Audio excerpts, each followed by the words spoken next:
We saved this one for last because this is probably the most frustrating topic for most of us in this room. The thing that drains our energy more than anything else, the thing that we all have to do even though we don't want to, which is social media. So it's not that hard. You just need to start somewhere. We all started somewhere on social media for ourselves, for our clients. We iterated, we figured out what works, and then we doubled down on that. And so hopefully we're going to demystify some things for you guys today. So let me introduce these awesome panelists. Emma Kapotes. She's built a massive following through Rave Culture Cast and knows exactly how to turn online engagement into real world community. And fun fact, when I started my journey in dance music, she was the first person I reached out to and asked her, how can I start in this? How can I start making content and building my own community? So props to her because she's the reason I'm up here today. Proppa leveraged his social media to jumpstart his touring career, turning viral remixes into real bookings and opportunities. I'm sure you guys have all seen his content for Grove Street, which went mega viral. He got all the humor and all the musical talent in the family. So. And then Hope Lansing has been behind the scenes helping artists turn their online presence into sold out shows and career opportunities. Her and her business partner, Jason, are some of the most impressive people in the industry, the hardest workers in the industry, biggest hustlers I know. So let's give it up for these panelists, guys. Okay, so we're gonna go beyond follower counts and vanity metrics today. This is about building something that actually moves your career forward. All right. Brother, we'll start with you. Your Waka Flocka remix literally changed your career trajectory. I think you would agree with that, yeah? For everyone grinding away at content, how long were you creating before that one video hit? And what's the reality check about waiting for that one video that changes everything moment? I have been Proppa since 2014. I started producing electronic music in like 2010. So if that tells you anything about how long this shit took me, it took a long time. I've been putting out content since like 2019 or 20, I would say. And I didn't have a video get over 1,000 likes until like 2024. So it took a long time. And wait, I would never use the word wait. It takes chipping away at it every single day because everyone else is trying at the same time. Yeah, couldn't say it better. And thank you for sharing those real numbers.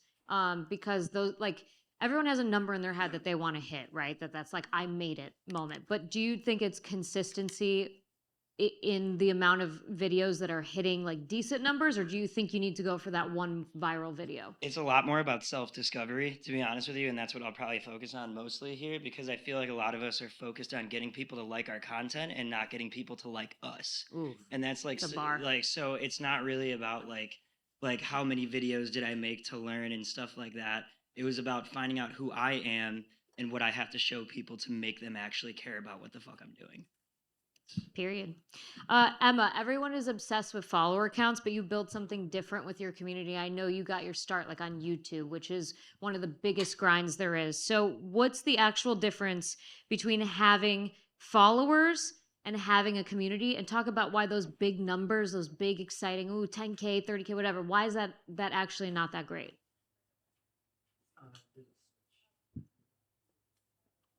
Testing, perfect. I have a question too. We checked in on who's an artist here. Is anyone here a content creator first? No? That's a joke. You're all content creators now, so it's a part of the job now. No, I'm here to make you feel better about follower count because if anyone's a testament to just getting shit done along the way, it's myself because I feel like I started on YouTube as a creator and I did that for a couple years before I started my podcast. And my podcast was very niche. I created it for the rave community, just helping people get ready for festivals, talking about rave relationships, whatever it was. And like episodes would get like a couple hundred views. Some would get a couple thousand on YouTube. It wasn't anything crazy, but I just kept delivering that content time over time and was able to just book bigger acts and then start interviewing bigger people. And again, it wasn't crazy numbers. Like maybe it was a couple thousand followers on Instagram first, but that led to real opportunities. And then I was able to interview great people, interact. It was the best networking tool I ever had. And then I was able to land a job with Insomniac Radio. So now I'm on the radio 6 days a week, 8 years later, which is a dream job. And again, like do not have any crazy vanity metrics. So really, really nurture your audience that you have they're actual human, unless you're buying bots, which don't do that. It's a real person. Each number is a real person that like absolutely fucks with you. So if there's 2,000 people that fuck with you, that's amazing. And really, like, I still to this day try to answer every single DM that I get, almost answer every comment that I can. And I think that goes a really long way. So just nurturing what you have, all these opportunities will come. Like, throw out, if you think like I'm not going to be successful till I have 50,000 followers, like I'm not even at 50,000 followers. So throw those numbers out of your head and just really make the most of what you have when you have it, and it will grow over time. And a great point about you, Emma. Emma has been doing this for a long time. You started talking about rave relationships. Now she's a mom with a baby, which is insane. And she's managed to keep her community through these iterations of her life because they love her. It's not, oh, she's no longer talking about the thing she talked about 10 years ago. I'm no longer interested. It's, I've become obsessed with Emma. And so that's how you need to be thinking as an artist. It's not just about your output and what you produce.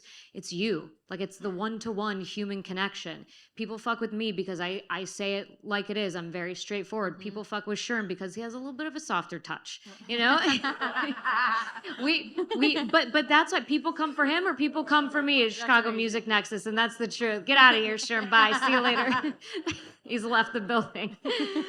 Okay, Hope, building community online is one thing, but getting people to actually buy tickets and show up offline is completely different, and that's where your genius comes in. So what are your top strategies for turning online engagement into real-world action?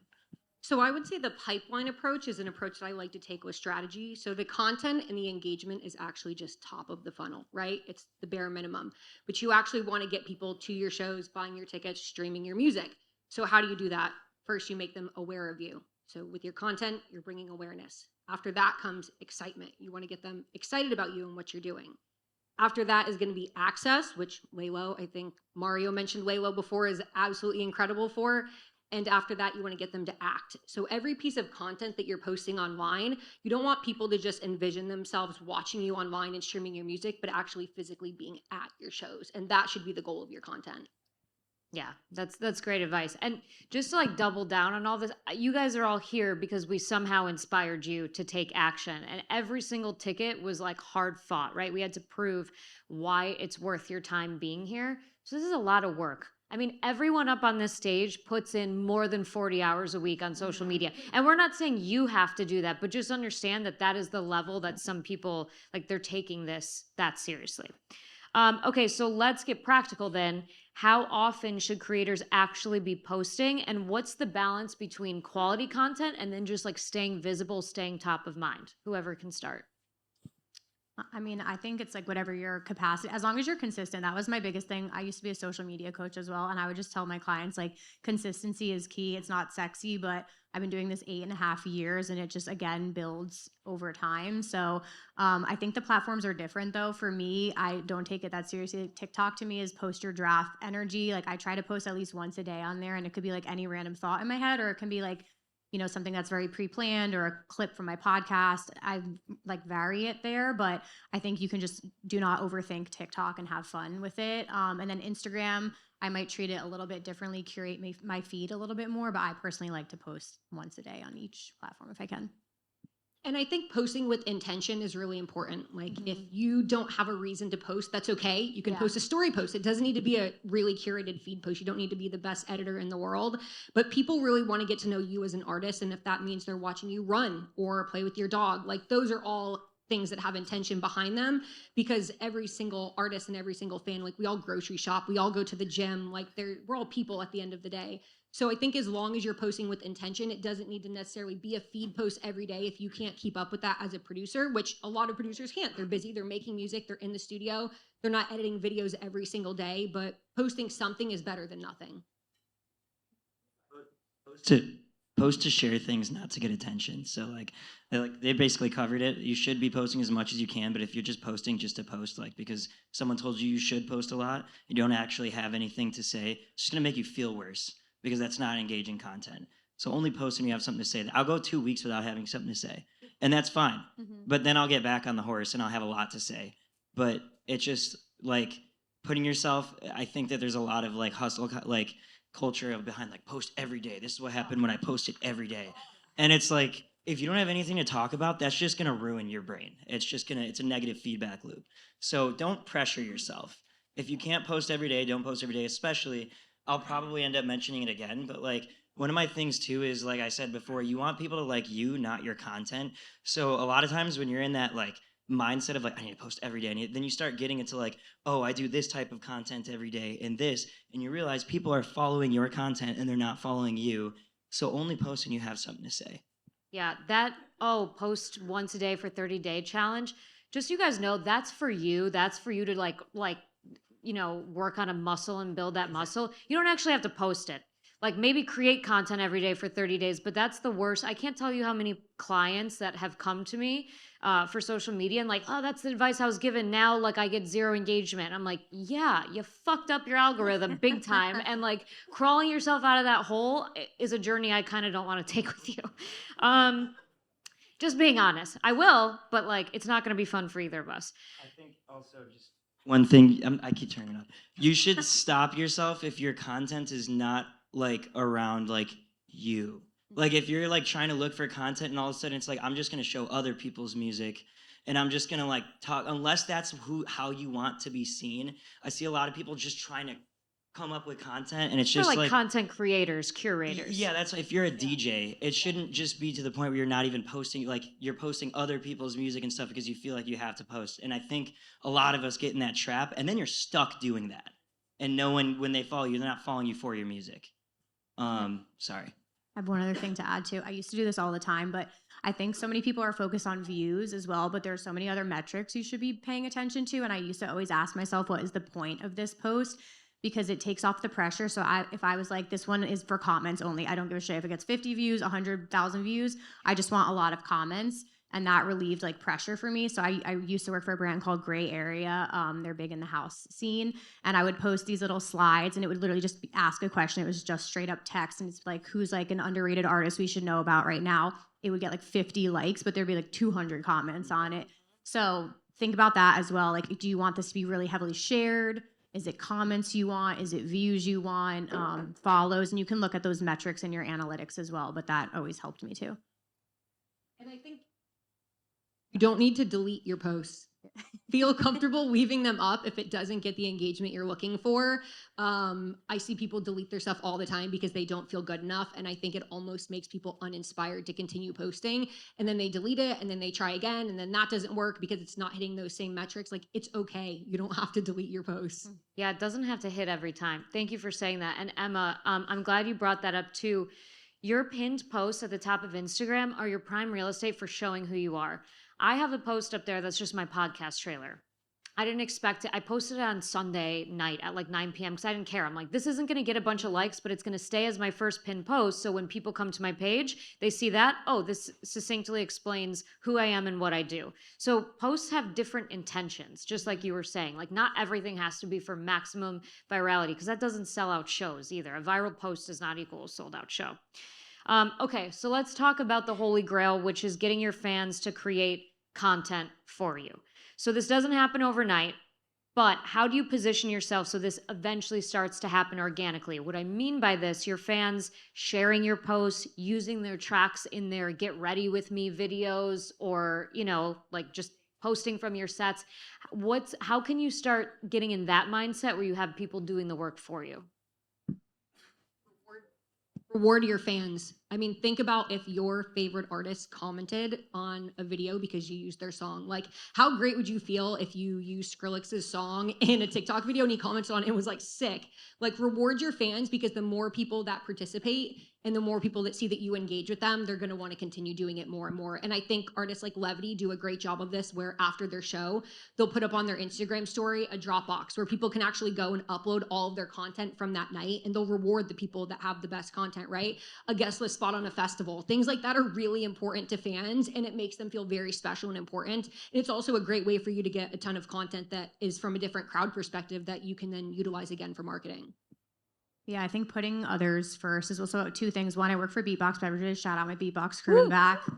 Better see BeatBoxes in hands later. But I run our national ambassador program. So with that, it's very incentive based, and like we'll get hundreds, if not 1,000 pieces of UGC that we're tagged in on a weekly basis. So they're like really driving a heavy volume for us for UGC, and they're incentivized by everything from a shout out on social media, which could cost nothing, commenting on their posts, to like maybe you do a contest and you're giving out custom merch and they get to win something, or they win a meet and greet or they get tickets to a show. So everyone's like incentivized by different things. So kind of like knowing your audience and figuring that out is definitely super important. And then I have on my Insomniac radio show, I do my headliner highlight of the week shout out. And that was like one of the first things I thought of, because I was like, I want to like incorporate my listeners. And so if I say on the show, like if you screenshot the app, show me you're listening, tag me in Insomniac Radio on socials, like I will shout you out on my show.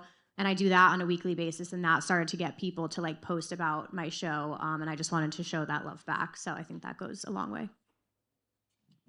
Yeah, I mean, they pretty much covered everything. Like, you share, like, comment on people's content that's using your stuff, but then even from like a ground floor. So I think the big transformation for me in the last year was I realized how important community was, and it comes in different sectors and different communities cross over with each other.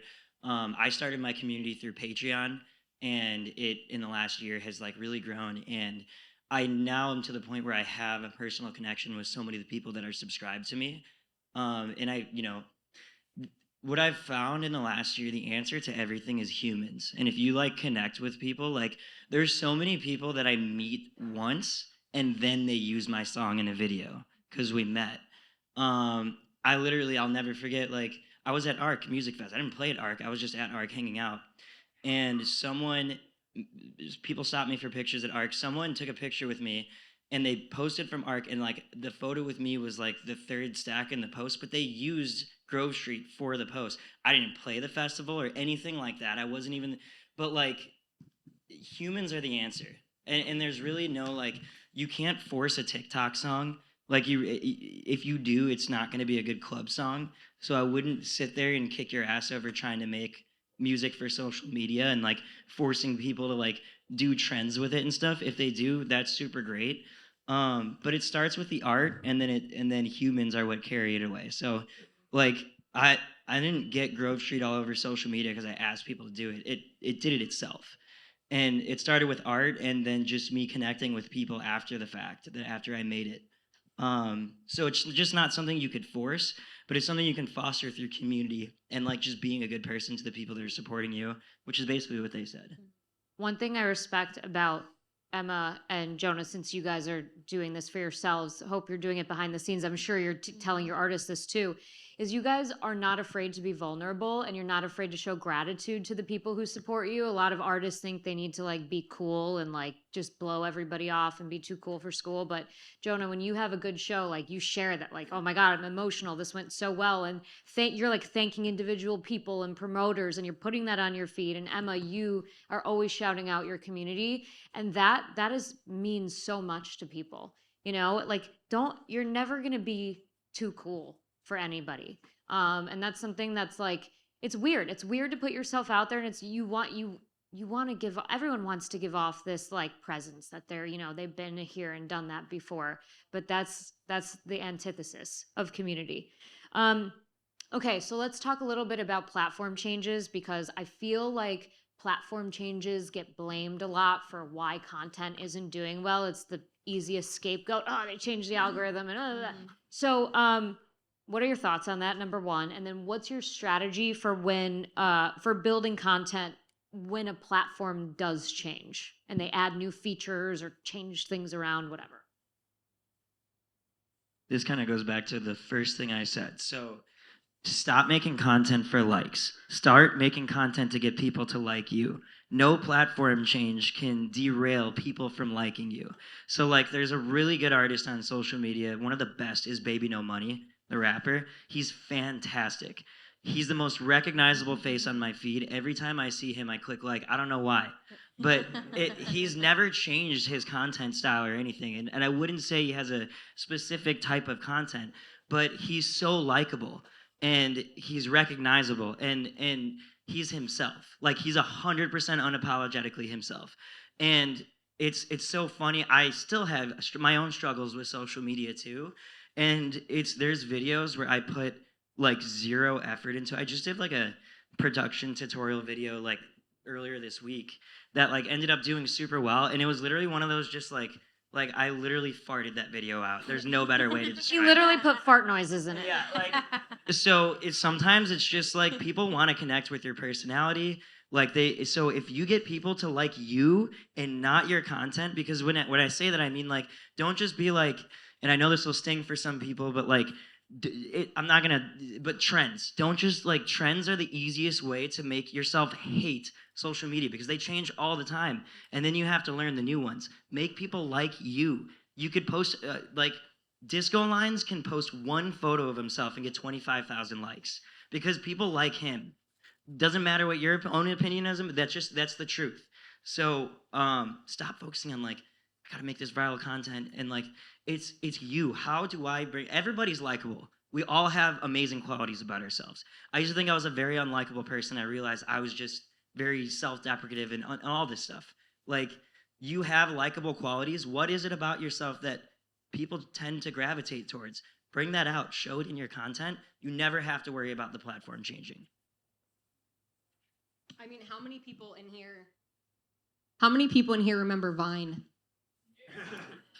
Okay, Millennials. so great example, right? Vine went away, but tons of the creators that were on Vine are now on Instagram and they're on TikTok and they're thriving because they created a community and they created people that liked them for them. Yeah. So platforms are always going to change. It's nothing we're ever going to be able to get away from, unfortunately. But as long as you have a community around you and people that like you for what you're doing and what you're posting, you're never going to have a problem with that. And in terms of new features, I mean, I love to watch the guy who created Instagram. He talks about all of the new features and all of the things that he takes away, and he does it every single Friday. And my partner Jason and I always watch it and we send it to each other and we're like, oh, look what's changing now. But I think always prioritize using the new features because, of course, any type of social media is going to want you to use whatever's new because they want to push that on their platform. You even see TikTok creators making videos about, oh, this new thing just popped up, make sure you're using it. So just use them, find ways to utilize it on the platform, whatever works best for you. It doesn't really matter, but I think that's very important. Yeah, I think figuring out what platform works for you, like when TikTok almost went away, who knows what will happen. I was like, I'm on YouTube, so it doesn't matter if TikTok goes away. But no, I mean, I think finding the platform that works best for you. I was talking to Kai about like newsletters as well. Like I was following like Claude Von Stroke's newsletter for a while, and like an email list, you own your own email list. Like that's not going to go away. So I think I'm a big fan of the Will Clark podcast, and like I'm a big podcaster. So obviously focus on your music first, but there's just so many different outlets that can work for you. Like John Summit doubled down on Twitter. That's where he, posts his stream of thoughts. But yeah, find the platform that works best for you. And I like, you don't have to feel like you have to do all of them, but it's good to kind of like mix up your type of content you're doing. Love it. Okay. Up on this stage, how many of us have gotten troll comments? Trolls? Oh. How many get troll comments every week? And every day? Probably, yeah. Someone told me the other day they feel bad for my dogs. I'm like, what the fuck? fuck are you talking about? That's so fucked up. I said, my dogs are spoiled. So I'm someone who likes to clap back on occasion. Some of you may have seen my clapbacks because I like to post them to my stories like a badge of honor. But I'm growing. I'm in my growth era. How do you guys deal with negative comments and trolls? I clap back. You clap back? I'm a As very you sarcastic person, and I think social media is meant to be, have fun with it. I don't do it on my own social media because I don't post nearly as much as I probably should. I'm trying to get better at that. But on artist social media or brand social media, people that I work with as our clients, if they're cool with it, I'm going to respond with something really witty and funny because why not, right? Like, how mad can somebody be at you if you say something smart back to them and they're like, oh, yeah, she got me. Yep. Like, I'm a sensitive gangster, so I can't. My Pisces queen. I usually ignore it. No, I mean, I think I've learned my lesson of like I have responded to things like that, and I think sometimes that just heats people up more, and it just will keep going. So I usually just ignore it. The ban and block button is a great button as well. I've blocked people, and then they've come at me in my TikTok DMs. I'm like, y'all don't stop. This is crazy. No, I personally I just ignore it because they're just posting for whatever reason. I don't need to focus. I'm going to focus my energy on the people that I want to nurture. Yeah. I've taken the bait a few times for sure. I definitely suggest if you're gonna take the bait to do it constructively. So like, if someone leaves a comment talking shit about one of my songs, I will use the comment for the next video about the song. Like that's always a good thing to do. One thing you got to know about people who say negative things online. Show of hands, who says negative things online in here? Be honest. Yeah, you don't want to. Oh, there we go. One got lone one stranger. honest guy back. There you go. Most people don't want to out themselves because it's a socially unacceptable behavior, right? Nobody who leaves comments like that online is doing anything important. I promise you, they're not doing anything. They're fry cooks. They're trash people. Wait a minute. And there's no problem with being a fry cook. I'm saying they're not trying to do anything important with their life. I was a cook. I worked in restaurants. He was a fry cook. He's not lying. I cook all the time. What I'm saying is they're not people who have any goals to do anything like important in there. There's no ambition. They're bored. They're doing their one thing in life, their job that they had to get, and that's they clock in for someone, they clock out, and they're bored. They have nothing else important in their life going on. They see people doing things that are important to them that they value outside of their job, and they get jealous because they don't have that same feeling. So they leave bullshit comments online. That feel bad for them. That's it. And their life is very empty. Feel bad for those people. That's the only feeling you should have about them. And know that if you're starting to get hate comments, that means you're doing something. You want to strive for those hate comments. I'm telling you. I got nothing for a year. I was screaming into the void. And then I started getting my hate comments. I'm like, wait a minute. I mean, that's awareness, right? It's You're awareness. creating awareness. Somebody's seeing you, somebody's watching you, and I mean, hey, if they want to leave a negative comment, that's fine, but at least they know who you are. Thanks for the engagement. It's Yeah. funny too, because when I look back at like a do nothing period in my life, I was definitely a very negative person. It's internalized envy. Like it's a very much internalized envy for the people around you. So just don't worry. Like there's literally like you feel bad for those people because like they don't feel the same way that you do about music, about something, anything in their life. Music gives me so much life. So if you don't have anything like that that gives you life, then you probably hate everyone who has something like that. Facts. Okay, let's do one more speed round, and then I know we probably have some good audience questions. So what is an underrated platform or content type or some strategy, whatever, that you think is being underutilized on social media right now, or something tangible these artists and creators could take away? I mean, I don't know if it's necessarily underrated because I feel like a lot of larger scale artists use it, but I'll go back to it again. Laylo. If you are not on Laylo, I highly suggest looking it up. It is a CRM platform where you can own your own data. And that is so important because going back to what the conversation was with when we were talking with Wasserman up here earlier, some of the things that agents look for, right, is how many tickets can you sell in Atlanta, in Chicago, in New York. And if you own your own data, you can utilize that content to get more followers on your Laylo, and you can take that to an agent or a manager, and you can say, I can sell 500 tickets in New York because I have 500 people in my Laylo or 1,000 people in my Laylo, and I'm going to text them. They're all going to buy a ticket. So I think one of the things that smaller artists probably aren't thinking of is owning their own data, and that's incredibly important. Great. I was gonna say YouTube. I started on YouTube, and I'm just a millennial, so I love YouTube. But I personally love artists who are doing vlogs. Like I love James Hype's vlog. Josh Baker. Yeah, Josh Baker's doing them now. John Summit, Mark. Like there are so many different ones. I know it's a big undertaking, especially like if you don't do video editing. I taught myself everything, but I can confidently say that having a YouTube channel gave me the most like long-lasting loyal subscribers of any platform I've had because I put out over 800 videos on YouTube over 8 years. Like it's just long form content and they've gotten to know me. I've shared so much about my life. And I remember a turning point was one of the craziest things ever was in 2019. I only had my channel for 2 years at that point, and I hosted like a meetup at EDC Vegas. And I was like, come here at this time, meet up here. I was there for an hour and there was a line wrapped around an art installation just to like say hi. And it was like the moment that clicked in my brain that I was like, holy shit, this is reaching so many people and like what I'm posting really matters. So I'm a huge fan of YouTube and long form content personally. I love YouTube. I still watch YouTube like every day. Yeah. Two content types that I've seen work since like forever, and they're not. What I like about them is it's not trendy stuff. It's stuff that shows yourself. One, I was a bartender and worked in restaurants before I started doing music, and I really wish I took videos at work. Like that's a huge thing. Like if you're working on music and you're at your job, you're in your uniform and you're like jamming in the kitchen, or you work in an office and you're jamming in your cubicle, that is huge. That people want to see where you are now and how good of music you make, and that they want to feel like they discovered you before anyone else did. So that's a really huge part. And then another thing is, if you guys are doing shows, I would ask you please cut the recaps.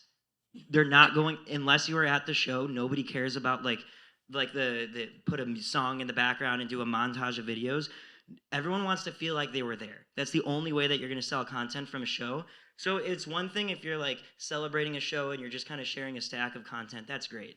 But if you actually want to have content do super well from a show, I shoot my own multicams. If you guys have seen my videos about that, I set up multiple cameras at my shows, and I'll like this especially will try to get people on stage with me, and I'll like story tell.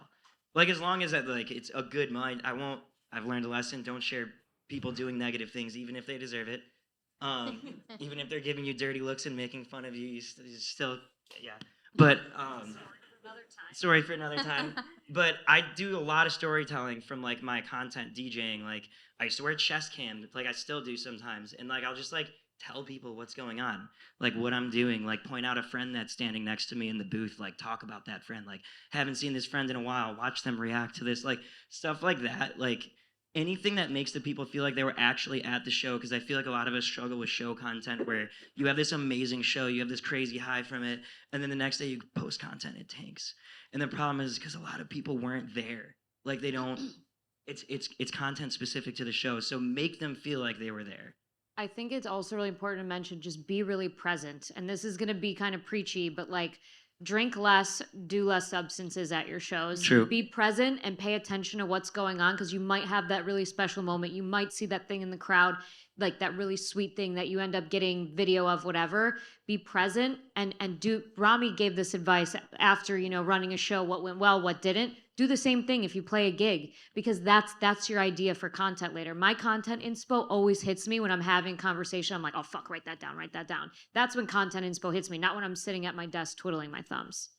I was gonna throw. That's funny you said that, because with BeatBox we noticed that as well. We would post like festival and event recaps, and they were always the lowest performing. And it's the event's over, people like aren't interested in it. But I'll also say go live, go live, go live, yeah. go live on TikTok, Instagram, whatever. Like that Go just live during a show. the 100 whenever you Yeah. go live, whenever the fuck, getting ready with me, like whatever it is, that like person to person interaction is so important. And we've worked with creators through BeatBox who are really big on TikTok, and I'm like, what changed the game for you? And they're like, I consistently go live on a weekly basis, and it just skyrocketed my platform. So going live, I did that. I mean, COVID obviously was a different time, but I would go live like 2 times a week on my YouTube and just like talk to my subscribers and hang out and like look at all the artists who had consistent live streams, like Sophie Tucker during, Blossom during COVID, like look at where they are now. So Love it. Okay, we're gonna do like 3 or 4 questions, but these guys will be here, so you can ask them too during networking. I saw a hand back there with the hat. Okay, we'll get to you next. Back there. Yes, you. You've been patient. With content generation, you mentioned making content every day. Obviously, that takes a lot of time and also creativity. Do you ever content create in batches, like in one day, and then do it later? And then additionally, what AI tools are you using, and like for what things? Is it what you struggle with personally? Is it what's time consuming? Okay, so the question is, do you batch create, and what AI tools do you use and why? I was the queen of batch creating. This was pre-child. Everything is different now. But when I had time, like a lot of time on the weekends, I would literally like prep during the week. Like at nighttime, I'd write out my shot list, my content ideas. So I would do all the prep work before. And then when it got to the weekend, I would film like, 2-3 hours in a row and like knock out 2 weeks of content. And that was literally how I pushed out content for like 5 or 6 years consistently. Now a little bit more, it's in the moment, which I think is important too. Like depending on if it's like a TikTok draft or something, I might post it in the moment. But yeah, batching was always great. And then you said like, I use ChatGPT now to help me plan content ideas. Like I might say, what's the most searched topics about EDC Las Vegas? And I'll be like, these are what all people are searching. And then I'll make videos about every single one of them, answering all those questions. And that will help me on like YouTube, TikTok search. No No AI, which actually that's an incredible idea. I should do that more. But batch create. I mean, we only have so many hours in a day. And I think if you have a Sunday and it's a down day and you can sit there and make videos all day long and it doesn't drain your creative process, do that. I personally can only do a couple hours before I'm very over it. And then I have to just give up on it and work on the next day. And I think that's okay too. Like whatever works best for your creative brain. Some people can go all day long and some people can do one or two at a time and then they're burnt out. So I think whatever works best for your flow is what you should do for you. I think batch creating could be good for sure. I think, but for an artist, sometimes you just have to be careful to make sure that what you're doing is still creative. And like, you know, I can't write 30 songs in one day, like come up with 30 new songs, you know, like or like ideas, I guess. So it's like it depends. Just make sure that you're not overworking yourself. In terms of AI, I'm sure there's a ton of great tools for like posting and text stuff. I will say anything AI, video editing, stuff like that is so obvious to me now. Like it is just way too obvious now. And then even like AI cut videos, like when people have long videos and they're cut with AI, the flow is off. Like I don't know if we're just not there yet in technology, but if you're gonna use AI, like babysit it like crazy. I'm going to put you guys onto the best AI tool in the world, and I want all of you to write this down. And I have a code, so you'll get money off. It's called Poppy, POPPY.ai, and my name, Olivia, is the code. I don't even promote that much. This is how I've been able to go from 6,000 followers to almost 30,000 in a year. I'm not joking. And I'm not using it to write for me. I'm not using it to, it's my assistant, and it uses ChatGPT and Claude and all those tools. And what you can do is you can put in YouTube videos and say, analyze this video for me. You can put in pictures, you can put in PDFs, you can put in voice notes, like all this different content. So I'll say, take this, and here's my podcast, and I want you to write in the style of this and use my voice. Like, you just have to go check it out. I'm telling you, this will change the game for content. I have never found a better AI tool than this, and nobody knows about it. So that's my gift to you. That was worth the ticket right there. There you go. Princess of Doom, right? Yeah. That's it. Love it. What's your question? Brianna, Princess of Doom Online. Woo. So I'm a content creator in a new industry. I did have a question. So as a new content creator, we all know it's super important to stand out, especially at the beginning. And my question is there a gap in the industry that you think someone like myself coming in that isn't being filled, or something that's underserved right now that I can help to step in and fill? What's underserved in the dance music community where content creators can fill a gap? It's a great question. Okay, so I'll just use examples from like, because I think my podcast was that when I started it, because there were so many people just interviewing in podcasts, and I was like, I want to make one for the community. Like, I want to talk about what to pack for Ultra Music Festival, or like how to find your rave bay at a festival. I don't know. People were watching it, so that like was really community focused, and I felt like that filled a gap. And then when I became a parent, I thought like all these people would fall off from my content and they wouldn't be interested in me anymore or whatever.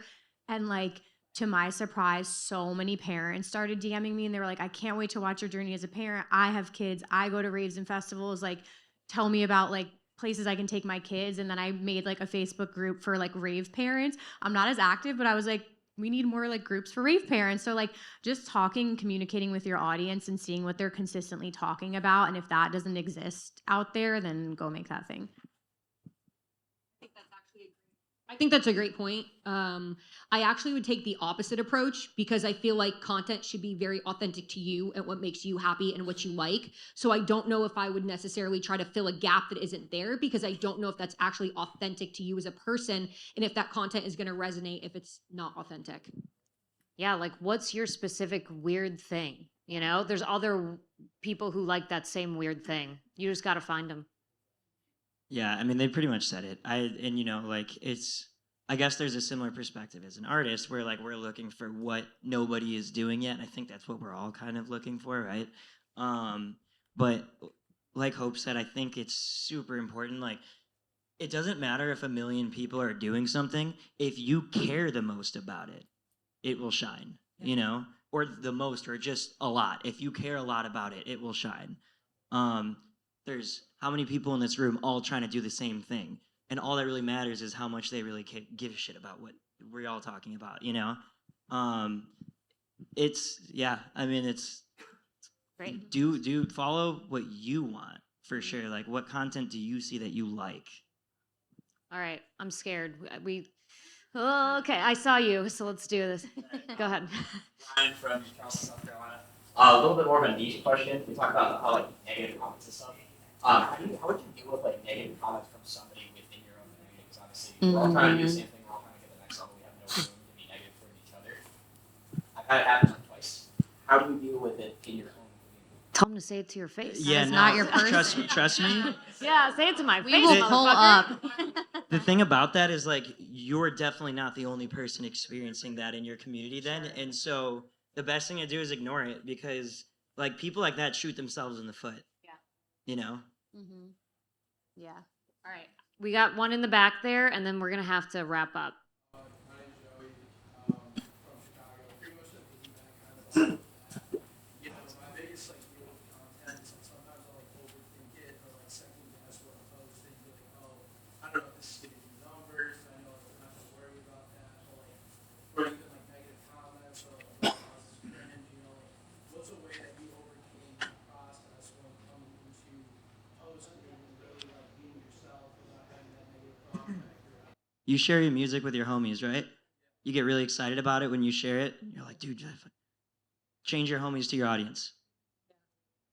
Like when I go on Instagram, if you look, a lot of times it's as if I'm on FaceTime with you, like showing you my track. You know, like I'm excited about it, like I'm showing my best friends. And I think that that's what brings your personality out because it's not like you don't think that you're sharing it to the trillion people that are in the world on Instagram. You're sharing it to your homies. You know. And that also helps with the community part too. I mean, I think a lot of people started out dancing on TikTok, right? And a lot of people will say that's incredibly cringe, but we have people that have millions and millions and millions of followers now, literally, and Addison Rae, right? Like people that are now huge music stars, and it's from them singing and dancing. So who cares? I mean, if it's authentic to you and you like it, who cares? You never know where it's going to take you, so don't worry about what people are saying online. Yeah, I think just thinking about the community that you want to cultivate is the most important. I personally just kept my personal page, my brand, and just like eventually started posting Raven Festival content. And like people near me probably didn't know what that was about or were not interested in it at all. But I just kept focusing on the people I wanted to attract to my page, and I just kept posting for them, and they eventually like came. So yeah, definitely put that voice in the back of your head, and yeah, you got to post cringe content sometimes. I love it. Let's give it up for these amazing panelists. This was such a great conversation. You guys will be available, yeah? If people have questions for you. I'm this an open is book. Yeah, they love yapping, clearly. I'm born So- to. Also, I want to shout out Larissa. She came from Germany, which I think is Whoa. crazy. Wow, thank you. Yeah, over there. Thank you, Larissa. I was like, holy shit, that's amazing. Shout out Larissa. where's she at? Over here. Oh my God, that's amazing. Thank you so much. We love that. Okay, let's, Sherm, want to come up here? We have some announcements that I think you guys are going to want to hear. Thank you again, panelists. You guys are amazing.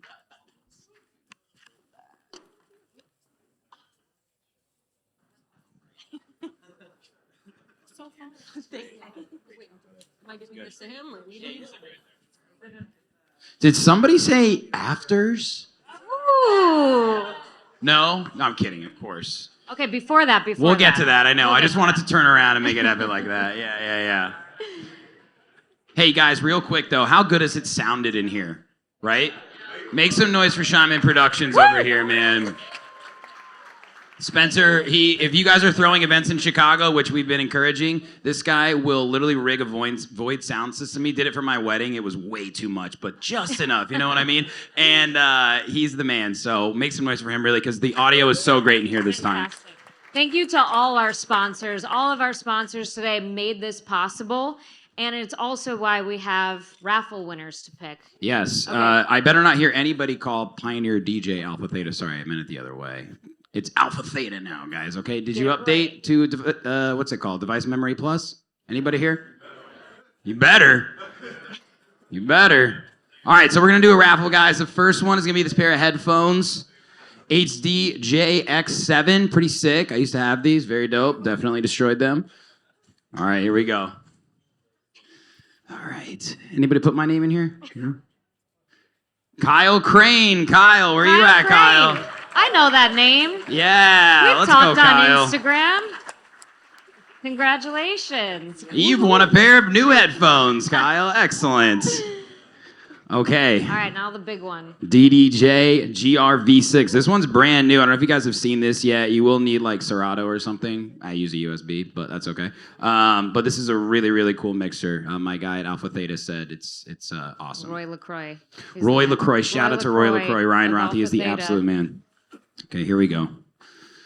All right. One of these is frozen, so I'm going to find that one. Kidding. Jesus, guys. All right, here we go. Andrew Wandinger. Where you at, Andrew? Who's that? Ooh. All right, let's go, man. I can't pick that up.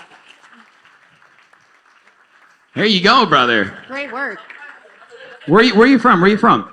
Seattle. Seattle. Ooh, you're gonna have to check this baby. Yeah, we're gonna figure that out. Nah, carry that on, man. You got that, brother. Yeah. Okay, perfect. Yep. Hell Congratulations. yeah. Awesome, guys. Okay, couple reminders. BeatBox hat press. Definitely take advantage of that. Whoever has Yes. headshots left, go do your headshots.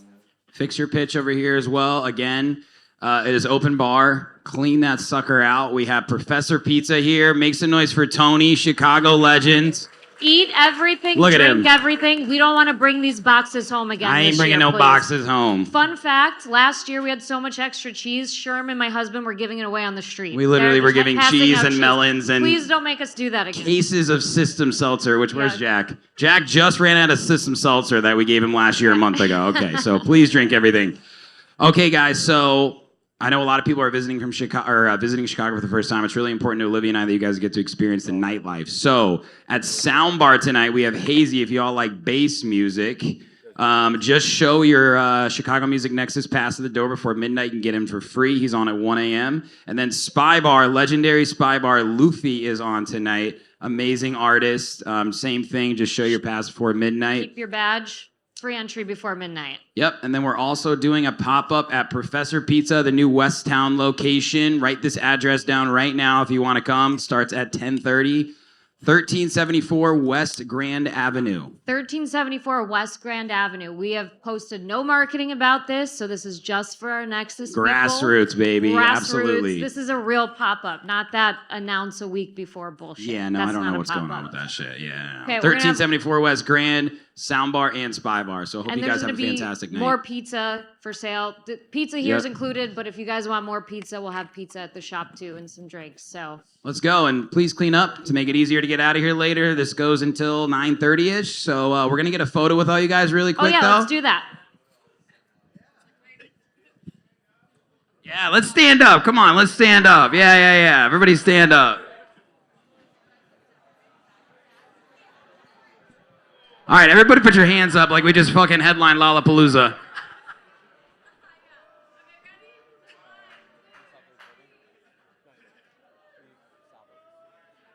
All right, and if you guys want to do open decks over here, we have I think it's called the Opus. This thing is crazy.